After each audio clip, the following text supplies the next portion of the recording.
ายโลด ยายใช้เมื่อไหร่บอก แม่ บรรลัยจังย้ายก็ได้ ลง ไปลงสบายดีทุกคน คือว่าจางนะสิ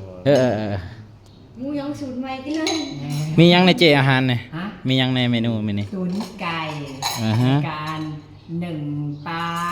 สลิดแล้วก็ใส่กุ้งเดี๋ยวเนาะ หนึ่งปลาสลิด แน่ สลิปหรือสลิด สลิดปลาสลิด ปลาสลิด แล้วก็มีหนึ่งไข่เห็นบอกเป็นบอกว่า นี่เจ้าของ ยายแบบนี้ เจ้าภาพมัน นั่นเร็ว หมดชำนี่ปะ แม่นแล้วเด็กก็มีทอดกระดูกข่างเด็กซี่โครง ปืนมึงเด้อ เมียนนี่มันประแดกเครื่องเนาะ โอ้ บ่เป็นประแดกเครื่องกินเบิ่งก่อน เอ้า กิน ไข่ เบิ่ง ไข่ก่อนเนาะ ใครเลยใครเลย ขายออกโลดรายการย่อมออกเขาออกแบบนี้ มันยังตั้งบ่ทันแล้วได้ อ่ะบ่ ตั้งมาแล้วถ่าเจ้าหันแล้วคือว่า เจ้าผู้ตัดให้ข่อยหลายแท้ ให้เจ้าจอยกันซะ อาหารสด นางจันทร์ ข่อยว่าเอาหลาย เอามาวันนี้มีสาวจอยสาวจันทร์สาวหลา จอย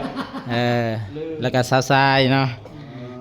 มีแต่นางมาเด้อมานี่เด้อมีแต่อีดอกหมด เอาเครื่องจอบมันเครื่อง โอ้ยลงแล้ว มานั่งกินมันอยู่ในตู้เย็นเลยจับออกมามัน เด้อนั่นละ เอากระดาษที่ จุดที่2เด้อมื้อนี้สำหรับมื้อนี้วันที่14นี่จุดที่2อันนี้ จุดที่1แม่นบ้านนี่ยังคำสวัสด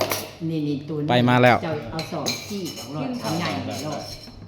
คน มื้อนี้น่าจะมี 4-5 จุดมื้อนี้นะเบิ่งคักแล้ว ออกจากบอกกินข้าวนั่งกิน ๆไปเลยบอลใช่ป่ะไป โอ้ไปนำบ่ ไปแล้ว ไปปะ ไปเลยนะ สายตูดคือกันได้หนึ่ง โอเคซะ สายตูดหัวหยอง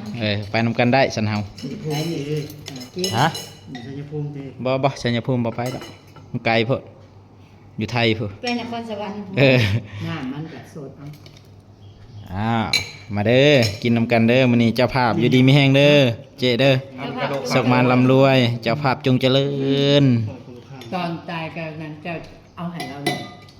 แบบเจ้าสอบมันอ่อนอยู่แล้วสี่ของดอกเพราะไ เอากินก่อนเลยเด้อ ตุนมันอ่อนอยู่แล้วไก่นะ อืม แม่ กินแล้วจอยแซ่บบ่กินมึงเด้อ น้ กินข้าว ำและกะ อันนี้มียัง บ่มีซัมเมอร์บีบ่ อะไรบ่จันเด้อ มาซะหน่อยจ้าการเนอะ เออ เดี๋ยวตังค์มาซะหน่อยเดี๋ยวเจ้าโจ๊กเอาเงินไปก่อน กิน ไปเอาอัน เจ้าจะ จาน กินข้าวเปล่าเด้อฮะ จะเอาอันแบบหน้ามันลาดให้เราโลดลาดเข่าให้เราโลด ได้ แบบว่าแต่ละอันไปบอกยันหูเอาหน้ามันลาดโลดคอยก็เอาลาดนี่เนี่ย เอา มาเจ้าจอยอันโตถวยมาแล้วนึง ถึกแล้วฉันค่อยเอิ้นไอ้ชายมานำนี่ อันนี้ครับ คันว่าพอแห้ง มือจะหาเด้อเอา คันว่าพอแห้งสิได้งมกันนี่เอ้ยได้ละคัก กินอาหารรูอะไรกันยากเนาะ อย่างนกอย่างนกคนโบราณ กินได้อีจันเด้อ ไก่เด้อนี่เด้อในถวย เด้ออีจันนี่เดินทางมาแต่ภาคใต้ปากเซครับ หนึ่งนะมือเลยนะเห็ด กินแล้วนะ มันตกถูกถวยเฮาเราจะเฮ็ดได้แล้ว เมื่อกี้นี่ค่อยบ่เห็นที่ซอ ตอนบ่ทั ทั้ น งอบทั้งอบทั้งขวาทั้งอีหยังมือคือต่อยเลย หนึ่งปลามันมีน้ำมันได้เอาน้ำมันใส่เข่ามันจังแซ่บ แม่น อ่านบ่อันนี้ อันนี้ ยังบ่ทันได้แม่นนำของป้านั่งนำของอันนั้น อัน ไก่ นี้อันไว้แบบว่า น้ำของไก่อีกเลย เดี๋ยวเราจะเอาตัวปลา อันนี้ของข่อยวะ ตัวปลา ตัวนี้เนาะเห็นเลยละเลยข่อยกะ เอาจับไปใส่เศษกลางเป็นได้ไหน ใช่ของข่อยนี่มียังมีแตะเข่ากระบวง ยัง เอาน้ำมันลาด มา กุ้งเอาอยู่บ่กุ้ง โอ้ตอนนั้นเลย การละเพศ บ่ปันไดกุ้งเนี่ยเอามาลดจากหาตัว บอกจันกับกินบะกุ้ง โอ้บ่เหลือว่าฉัน อันนี้ กินในเวิร์ด เอาลาดเข่าเลยคำว่าลาดมันจืดได้เอาน้ำตัวหนึ่งปลา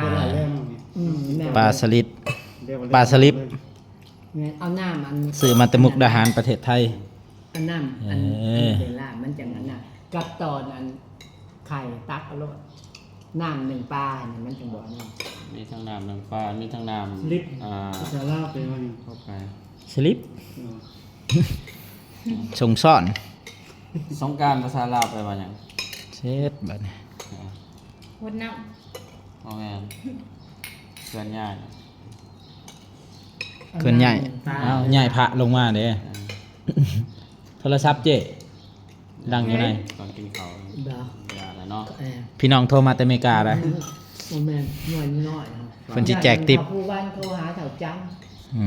ม กิน เช้าๆอย่าว่าพื้นคนถ่ายคลิปอยู่ หรือว่าเอาน้ำหนึ่งปลาละ โอเคเด้อเขากินข้าวกันบัดนี้ ใส่ได้เอาหนังอันนี้ใส่แซ่บไปเลย เจอกันวิดีโอหน้า อืม